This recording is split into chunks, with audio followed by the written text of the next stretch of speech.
नमस्कार, मैं हूं जयश्री नागदा और आप देख रहे हैं सीबीसी न्यूज राजस्थान। कोर्ट में वैसे तो माहौल काफी गंभीर रहता है क्योंकि मामले किसी के जीवन मरण, जमीन जायदाद, धोखाधड़ी जैसे अनेक तरह के होते हैं और देश की सर्वोच्च संस्था न्यायालय है तो गंभीर तो होना ही है। लेकिन यहाँ भी कभी कभी इतने अजीबोगरीब चीजें हो जाती है कि क्या कहें क्या ना कहें। आपने कभी सुना भी ना होगा वो यहाँ हो जाता है और मजबूरी ये कि आपको ये सब भी कानून के दायरे में रहकर निपटाना होता है। कभी सुना है कोर्ट में गूंजा हो भैंस हाजिर हो? नहीं, यहां बॉलीवुड फिल्म मिस टनकपुर हाजिर हो की बात नहीं कर रहे, बल्कि हकीकत में कोर्ट में हाजिर हुई भैंस की बात कर रहे हैं। जी हां, राजस्थान के जयपुर में ऐसा ही अनोखा मामला सामने आया है जहां चौमू कोर्ट में भैंस की बकायदा पेशी हुई है, जिसे देख वकील भी हैरान हो गए।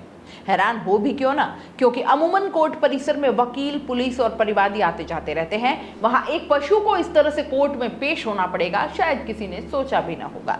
अब भैंस को कोर्ट में क्यों लाया गया और क्या था पूरा मामला, आइए विस्तार से जान लेते हैं। दरअसल घटना आज से 11 साल पुरानी 26 जुलाई 2012 की है, जहां विशनपुरा निंदड़ बालाजी निवासी 48 वर्षीय चरण सिंह सेरावत की 3 बेशकीमती भैंसें चोरी हो गई थी। लाखों की कीमत की भैंसों की चोरी होने के बाद पीड़िता ने हड़माड़ा पुलिस थाने में पशु चोरी की रिपोर्ट दर्ज करवाई। अब पुलिस ने मामले में जांच पड़ताल करते हुए कुछ महीनों बाद भरतपुर के नगर के रहने वाले आरोपी अरशद मेव को गिरफ्तार कर लिया और इसके बाद आरोपी के कब्जे में 3 में से 2 भैंस बरामद हुई और 1 भैंस की मौत हो गई। वहीं बरामद हुई भैंस को पुलिस ने मालिक को सौंप दिया। लेकिन भैंस वही है या नहीं कोई दूसरी, इसके लिए सरकारी वकील ने भैंस की शिनाख्त के लिए कोर्ट परिसर में भैंस को लाने की गुहार लगाई है। इसके बाद कोर्ट ने भैंस को कोर्ट में पेश करने के आदेश दिए और इस पर 10 अगस्त को भैंस मालिक चरण सिंह भैंस को गाड़ी में लेकर चौमू महानगर मजिस्ट्रेट क्रम संख्या 10 पहुंचे।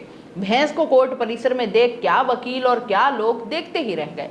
कोर्ट परिसर में कौतूहल के बीच गवाह सुभाष चौधरी भी कोर्ट आ पहुंचा और इसके बाद कोर्ट परिसर में गवाह ने भैंस की पहचान की और फिर मालिक चरण सिंह को वापस अस्थायी तौर पर भैंस सुपुर्द कर दी गई। ऐसा नहीं है कि भैंस की पेशी के बाद मामला खत्म हो गया हो।